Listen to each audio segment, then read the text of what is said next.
Hi everyone, my name is Jen and welcome to the book Refuge and welcome to my weekly reading wrap up. So this one is actually spanning about 10 days because I filmed my August wrap up with a couple days left of the month, and then because of Labor Day weekend, you'll have heard me talk about I was in Montana with my friends. I had a wonderful time, but it's Monday night now. Usually these go up on Sundays. So I hope you enjoyed the book recommendations that went up the last couple days. And I hope that, that gave you something to, have from me between then and now. But yeah, so I actually have 24 books to talk about, but it won't be as long as we think, hopefully, because a couple of these were parts of series. And so I'll talk about the beginning of the series, but then I'm not going to spoil everything else. There's a particular author, when I get to her, that I only have a couple of her books left to read because I read everything. I had read a couple of her books before vacation, and then I liked her so much that I just went ahead and downloaded all of them because I was going to be without internet for the drive. And it was so worth it. So let's go ahead and dive in. The first one that I read for September so far was Haven by Rebecca Weatherspoon. This is first in the Beards and Bondage series, and I knew that I wanted to read this series. I've read a couple other things by Rebecca Weatherspoon, and I've heard it talked really highly about this one. This one is about this woman that her and her brother go on vacation, and they are out in the wilderness, and they end up getting attacked by a couple guys, and her brother gets killed, and she gets they're either about to assault her, or when they are going after her brother, she gets away, but she ends up being able to make it to this guy's cabin, and then that guy actually kills the man coming after her and takes her down to the hospital, and then he's actually under suspicion for a little bit until she's able to be cognizant and explain that he's actually the one who saved her, and he killed the guy who was after her, so she has to explain what he was doing to help her. And then they have this really crazy connection, and then she goes back to her life and he goes back to his life, and both of them can't stop thinking about each other. And so I think it's 6 months later, she goes back to meet him to kind of get some closure, and stuff happens. And he has a beard, and there's some bondage that happens. So there you go. That's the name of the series. Then I actually had a DNF, and I haven't had a DNF in a long time. So this was Absinthe by Winter Renshaw. I got this one because it's a student-teacher romance, which, as you know, I have a student-teacher recommendation video coming out soon. I just realized that one hadn't come out yet, but so I was reading some other books with this trope, and I just really did not like this one at all, because I don't want to spoil why, but part of it had to do with time jumps. That's what I'll say, okay? It had to do with time jumps, and I was not a fan of how they were being used. I, in general, don't like time jumps, but I can understand them, especially if you're telling a story like a student teacher and you want it to be legal and you want it to be, there's been space between them. I understand that, because not everyone is choosing to go the super dark route with student teacher romance. That's cool. But this one used time jumps in a way that I just didn't appreciate, and I didn't like the way that the hero was going, and so I kind of skipped ahead to skim how it would end, and I just was like, nope, I'm gonna bow out now. I normally don't do that, but it was just too annoying for me.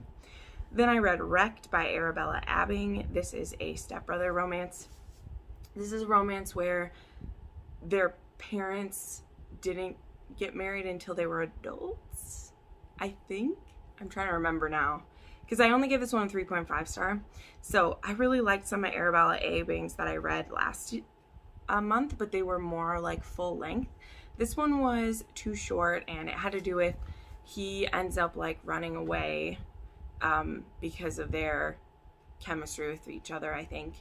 And he ends up getting injured, and he ends up becoming a billionaire, and he has a deformity, and then she's a nurse, and he asked her to come be his nurse, and then they pick something up. So it was a little bit of a Beauty and the Beast vibe, but it was just too rushed for the story they were trying to tell, and there's a lot of history between these two, and in a like novella setting, there just wasn't enough time for me to care about them as much as I wanted, so I gave that one a 3.5 stars. And then I read Untouchable by Sam Mariano. You'll see later that I read a lot of Sam Mariano this month. I already talked about this book really in depth in my video that went up yesterday, which was my anti-book boyfriends, psychopaths, and like bad boys. And that is about Carter in this book. And this book is about a girl who, she gets on the wrong side of the football team by turning one boy in for assaulting her. And as retaliation, him and 2 other guys assault her even more. And the head of that trio is the quarterback of the football team, and he is a psychopath. And he ends up becoming obsessed with her. And instead of, like, because he's really made her believe that no one will help her, and in a sense he's right. He's really has manipulated the situation that no one will help her. And instead of becoming a terrified woman and letting him break her, she turns it around on him and tries to really understand it, because she is attracted to him, even though in her mind she knows, she's like, this is wrong that I'm attracted to this person. He's not a good guy. Look at the things that he's done. But she's fascinated by his mind and by why he's doing those things. And she also is, again, attracted to him. So instead of fighting all the way, she decides to try to connect with him and see if there's something more to this. And he is young, like they're in high school. This is sold as a high school bully romance, as well as like this is a dark romance. And to me, it really was more the dark romance than the high school bully part, because besides that initial incident that happens and how controlling he is, it's more about her trying to, like, could you be in a relationship with a psychopath? Someone who didn't want to use it for bad and got with the right person who was able to, like, curb those needs and make them work within their relationship. And it was really fascinating. And it's more about Sam Mariano in just a minute. So then I read An Arc for Well Played by Jenn. This was actually on my TBR for this month, so I'm proud of myself, but I got to that right away. But I only gave this a 2.5. Yeah, I'm sorry. Don't take this the wrong way if you liked the first one. I did not like the first one. I only gave the first one 3 stars. But I was excited for this one because I liked the character it was going to be about. So this one is about Stacy, and she is plus-size heroine. She befriended the characters in the first. She actually lives in the town where they have the Renaissance Festival. But this ended up being an epistolatory romance, so it was through email and text. And then it was also a hidden identity. And the hero he had so many opportunities to come clean, and it just comes out in the typical fashion. And so there was nothing new about it to me. I was bored. I get really bored reading texts and emails between characters. Obviously, because they perform in this Ren Festival, all of that stuff is taking place over a whole year that they're emailing and texting back and forth. And there just wasn't enough interesting in their texts and emails. And because I knew the setup, that this is a mistaken identity, that, it just got very frustrating to me how far the hero is taking this relationship without. Because this isn't high school kids. That's the thing. I'm more okay with epistolatory when it's either a historical romance and writing letters is the only way you're communicating, and you maybe don't think you'll ever meet the person. Or if they are young, if they're high school kids who get nervous about, being insecure about someone really liking them or not. Okay. So those are the 2 cases where I'm okay with letter writing and mistaken identity stuff. This one, they're both adults, and he just lets it go on way, way, way, way too long. And then there is another conflict on top of that conflict that if I was the heroine, I just wouldn't have given this guy a chance. And it bummed me out because he was a sweetheart. This is the perfect opportunity of 2 beta, because they're both really beta personalities. She is really shy, and in speaking with him, she gains a lot of confidence, and he is always seen as lesser compared to his cousin, who, spoiler alert, is the person that she thinks she's writing to. That's on the back of the book, is who she thinks that she's writing to. And it was a perfect opportunity for like a beta to step up, and he just really disappointed me. So keep that in mind, that this is women's fiction, so it didn't have as much romance in it as I usually like, as well as I was just not a fan of the choices the hero made, and I couldn't get on board with him to root for him to be with her. So this was only 2.5 stars for me. I didn't even really enjoy it. I ended up skimming a lot of the letters written. It just wasn't for me. But then I listened to Wicked Abyss. So I have only one more book and one novella in this series. This is IAD book 17 that I haven't listened to. I haven't listened to Shadow's Claim or The Warlord Wants Forever. The only two I haven't yet. This book is about Abyssian and Princess Calliope, or Lila, and she is a fae princess who is undercover working as a princess in Disneyland because she's been banished from her kingdom by her betrothed until she can like prove her worth to him. And then Abyssian is the king of hell, so he's the devil. He's the one in charge of Pandemonia right now after his twin brother died in the competition for this woman's hand. He dies, and so Abyssian is slowly turning into a devil as well. So he's lost his beautiful looks and is slowly like, his horns are growing longer and longer, and his skin is getting redder and redder, and he has these like piercings showing up all over him. And he knows that Calliope is his mate because she is a reincarnation, and he has been waiting for her. And like a lot of men in IAD, when he finds her, he's not too nice. And so he actually takes her and locks her in his castle and plans to use her to release his demon seal and then go have children with other people and just like leave her locked up in this castle. And this book was amazing. It's a ton of different fairy tales all mixed together. It is Beauty and the Beast. It is Rumpelstiltskin. He gives her tasks that she has to complete every day, and they're almost impossible tasks. She has to like spindle spider webs into silk. It's really cool. And then it's also just so many. So this is our like most current book, so I'm really sad about that. But I was just in the mood for Robert Pekov to read me a story, and I only have this one and Shadow Claim left. And Shadow Claim, you know, I'm sure I'll like that one too. Like I wasn't sure if I'd like this one or not, and I really like the Morior, which is kind of like the second phase or third phase of IAD, and there are all these primordial beings who Nyx is slowly finding them happily ever afters, and I really like it. And also Lila, she is in the top 5 of the IAD heroines for me, maybe even higher. I'd have to like rethink of them all, but I adore her. I love her so much. And Abyssian was really great too, because boy, does he have some damage that was done to him, and he's still like, he's awesome. He's awesome. Then I read Heart Inc. by L.L. Ash. This was a one-night stand, rich girl, seeker billionaire, because I wasn't going to say rich girl, poor boy, because he actually is rich, but what he wants to do with his money is be a tattoo artist and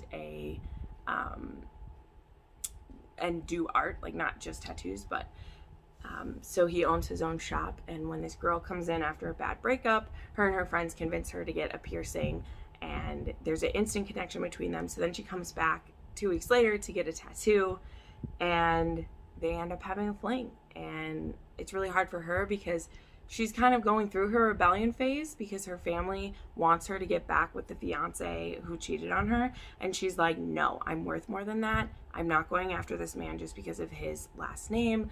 I want to be happy. And like, little does her family know that the white trash she's dating is one of the wealthiest men in the state.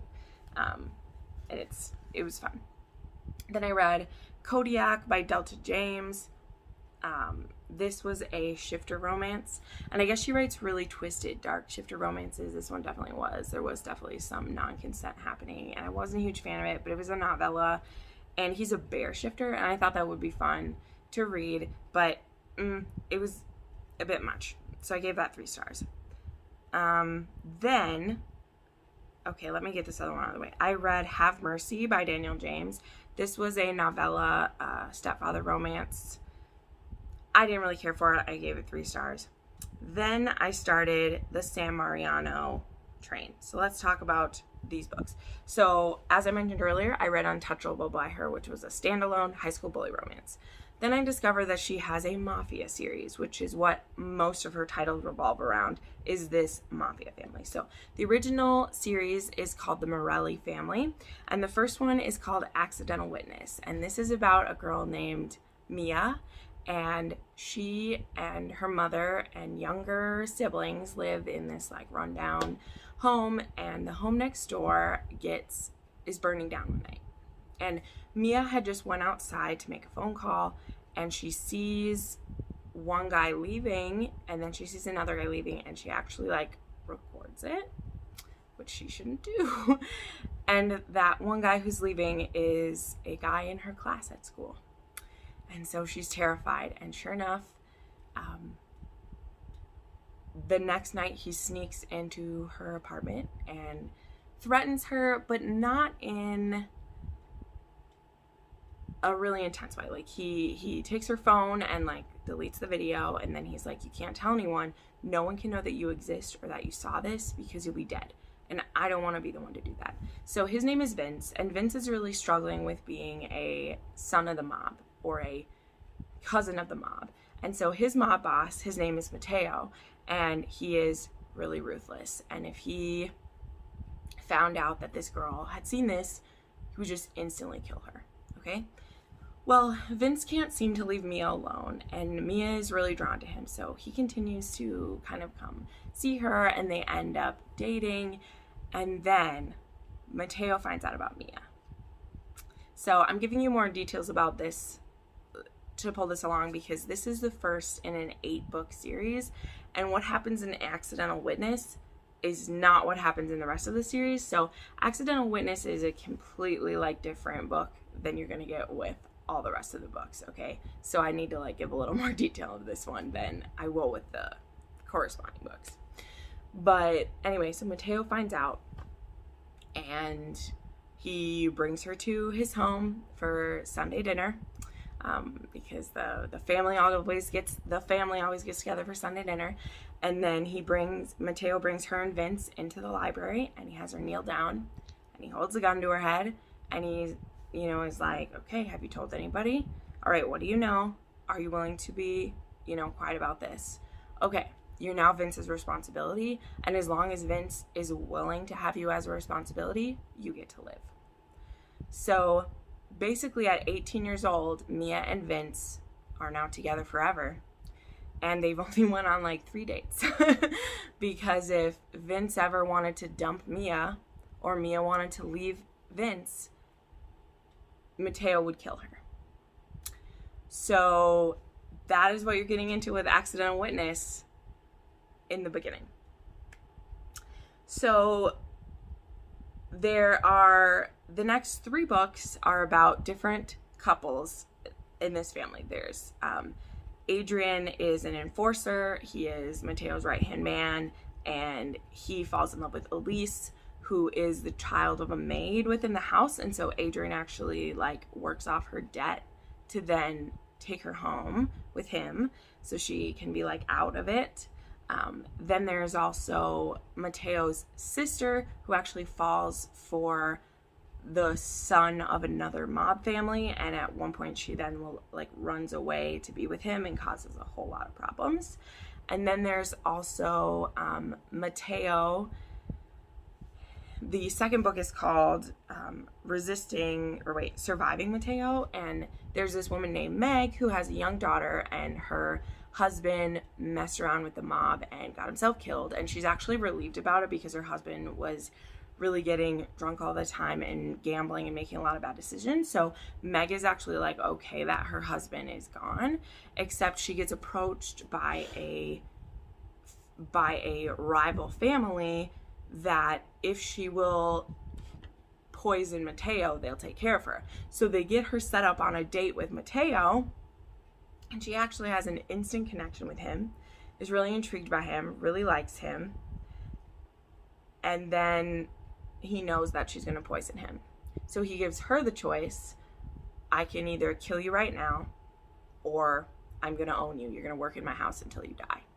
And we'll take care of your daughter too. And then Meg and Mateo, it's their story. So there's Accidental Witness, which is Mia and Vince. And then there's Surviving Mateo, which is Meg and Mateo. Then there is Once Burned, which is Adrian and Elise. Then there's Family Ties, which is Francesca and I can't remember her husband's name. It's leaving my head, but her husband. And then there is Resisting Mateo, Coming Home, and Last Words, which are a continuation of Meg and Vince or Mia and Vince and Meg and Mateo. And there is some crazy stuff that goes down that I will not spoil it for you. In fact, the author for books 5 through 8, she doesn't even put a blurb, because if she would tell you the blurb of the story, it would ruin what's going on. But let's just say that Vince has some animosity towards Mateo still for how he gets involved in his relationship with Mia. And Meg is always trying to make sure that her position is as safe as it can be between her and Mateo, because she wants to be a mob wife and she wants to make sure she does it right. Then there is Entrapment, which was a novella and like little scenes that are from Mateo's point of view, because most of the books are not from his point of view. Then I read Stitches by San Mariano, and this was a menage between there's this couple that's married, and then there is his best friend is getting divorced from his wife, who has been cheating on him, and the other husband and wife, they invite him to be a part of their family so that he's not alone anymore. And it was actually really cute. Then there was a trilogy by San Mariano. I told you I read a lot of her books. That is the Vegas trilogy. And so this is about Mateo's cousin Rafe, who, because of events during the series, he ends up as the mob boss in Vegas. And it is about his story, I guess. So you could read this trilogy independent, because everything you need to know about it is kind of self-contained. However, I think that it all moves together very well. Some people say you can read it separately because the character of Rafe, who serves a kind of important purpose in the Morelli series, his character is a little bit different in his own trilogy. Like the author changed some of his character traits a little bit. So you could read it separate, but I just think if you're going to start it, you'll want to read all the way through. That's what I did, obviously, and I loved it. So that is Staying in Vegas, Sinning in Vegas, and Submitting in Vegas. And yeah, I loved really this all series. It ranged between 4 and 5 stars, but most of them were 5-star. It was fabulous. Okay, the last couple books to talk about. I told you I read a lot of books, but most of them were all in that Morelli series, and I can't really go in depth about each one without spoiling the whole series. So it's dark, it's amazing. Mateo is super twisted. He's like Ramo on steroids sometimes, because Ramo has some lines. I'm talking about Ramo by who's from the Kimura Chronicles by Cora Riley. He's who I look up to as the craziest mob boss. Well, then there's Mateo, who he's amazing. Okay, so I finally read Transcendence by Shea Savage. Okay, this is a time traveling romance told from the point of view of the caveman who encounters the woman who has time travel back to him. I have heard all of my friends read this book. One by one, they've all read it, and they've all really liked it, and they've told me to read it. And I put off reading it because there's a couple things I didn't know that I'd feel about it. One, it's a standalone, which there is, I'll talk about in a second. There is a companion book to this, so I'll get to that in a second. But it's from the point of view of the caveman, and that's strange to me. But when you're reading it, I understand why it is. And I also had some conflicting things. When people saw I was reading this, they were like, ooh, I don't like that book. I can't wait to hear what you think about it. And I was like, oh, well, I loved it. I cried multiple times because Shay Savage just ripped my heart out with this book and gave it back to me. Like, she ripped it out and kept it beating, and I was watching it beat while looking at it. But we have Ed, and he's a caveman, and he's alone. His whole tribe died in a fire, and he's the only one left, and he's slowly losing the will to continue on. He doesn't want to live anymore. But he continues with his routine because he's like, I'm going to just keep going until I can't anymore. And in one of his traps, he sets up these pit traps for bigger animals. He finds a girl. And this girl's name is Elizabeth. He can't pronounce her name. Her name is, he ends up only being able to say Beth. So it's Ed and Beth. And she's terrified. And again, it's only from his point of view. So for the most part, we don't understand anything that she's saying because he can't understand it. And he is so happy to have her because he's not alone. Also, he's happy that it's a woman and that he has a mate, and that is, you know, all part of this because it is a romance. But by it being in his point of view, and you can feel his joy and devotion instantly to this woman. There is an insta-love in this scenario. Yes, there is, but it's definitely on Ed's side. And he doesn't understand her or the clothes that she's wearing, or that she doesn't know how to make baskets or how to clean fish or how to, help him do all these things. And he's just like, oh, well, I guess she doesn't know how. I'll teach her. And how he wants to do everything he can to please her. I love this book so much. Just really, I talked about it with one of my friends who, oh my gosh, I was reading this on our vacation, and I was with a bunch of people when I was finishing it, and I was like, oh my gosh, I can't cry right now. So later on, I was like, Sarah, I need to tell you about this book so that I can cry about it. And she's like, okay. And I tell her about it, and I had her crying talking about it. Because it's just simple. Like, it being it from his point of view. You don't have it from the girl where she's stumbling through trying to figure things out or see how she can get back to the future or like what she has to do. It is just a day-to-day story of this man who had nothing and finds love and family and companionship. And he's also so respectful, which you wouldn't expect from like a caveman. And so any advances that he makes, it becomes clear to you as the reader that she's probably a virgin because she's really young. And so he keeps trying to like make overtures to her because it's what you're supposed to do when you have your mate. You're supposed to do this. You're supposed to have a baby because you need to add to your tribe, your number, your strength. You like need more people. And she's afraid of that, you know. And we can tell through him like how terrifying that is for her, like for her to have a baby in the past, like in cave times. Like what would that mean to have a baby then, and like if she would live. And even through his point of view, he's like, I've seen women where they like don't make it, and like what would I do with just this baby and no Beth? Like how would I take care of it? I don't want to be without Beth. If I lose her, I wouldn't want to wake up again. So anyway, sorry, it's such a beautiful story. I hate stories that make me cry, which is funny, right? Because I cry all the time. You know, this is a joke. And I don't have makeup on today, so it makes me look even like more like a baby about it. But this book tells a complete story. And it's so beautiful. It's so beautiful. It's so worth it. So if you have been on the fence about it or you think it sounds weird, be prepared to, you're going to laugh because Ed is really funny and you're just like, what are you doing? What's happening? But it's also so life and death, like every decision they make, but also the joy that's able to be found in when Beth teaches him how to carry more things. Like she makes a litter so they can like carry more wood back to their cave.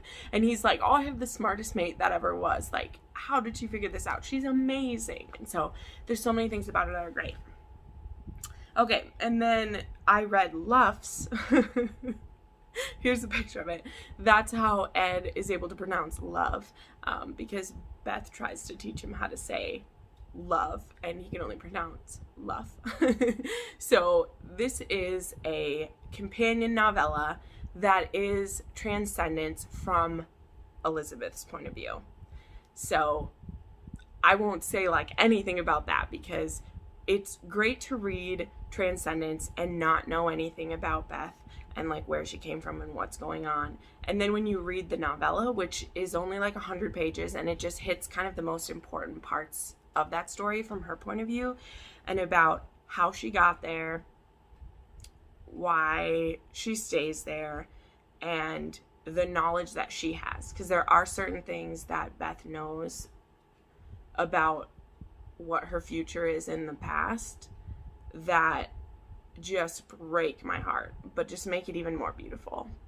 Like, after reading her point of view, I like went back and read some scenes from his point of view again, and it just like killed me all over again, because it's so good. And I don't know how she did this, and I'm gonna read some other of her books now too, because it just slayed me. It's so good, and all my friends were right. You were absolutely right. I'm sorry I ever doubted you. It was amazing. Okay. And then the last one I want to talk about is I finished our book club pick, our buddy read pick for the historical romance we're going to have a live show about. So I read The Secret on the way home today. I actually just finished this one. I wasn't the one driving. But this is another book by Julie Garwood, and I love her. I'm going to read Ransom next. I'll probably read it really soon, because it's a direct sequel to this one, and I'm excited. But this is about Judith, Elizabeth, and Frances Catherine, and they're these two little girls who become best friends when they are like 4 and 5 years old. And Judith is English, and Frances Catherine, yes. And they become friends when they're really young. And they get to see each other every year at this festival that's held on the borderlands. And Frances Catherine's grandmother and mother both died in childbirth, and Frances Catherine is terrified that that will happen to her. So when she gets married, she makes her friend Judith promise that when she's going to have a baby, she will come and be there with her. And so Judith takes it upon herself that in the as soon as Frances Catherine is married, for the next 3 years, she learns everything she can about midwifery, talks to different midwives, learns everything that she can so that she's ready for her friend. Well, Scotland and England don't get along. We've heard this tale before.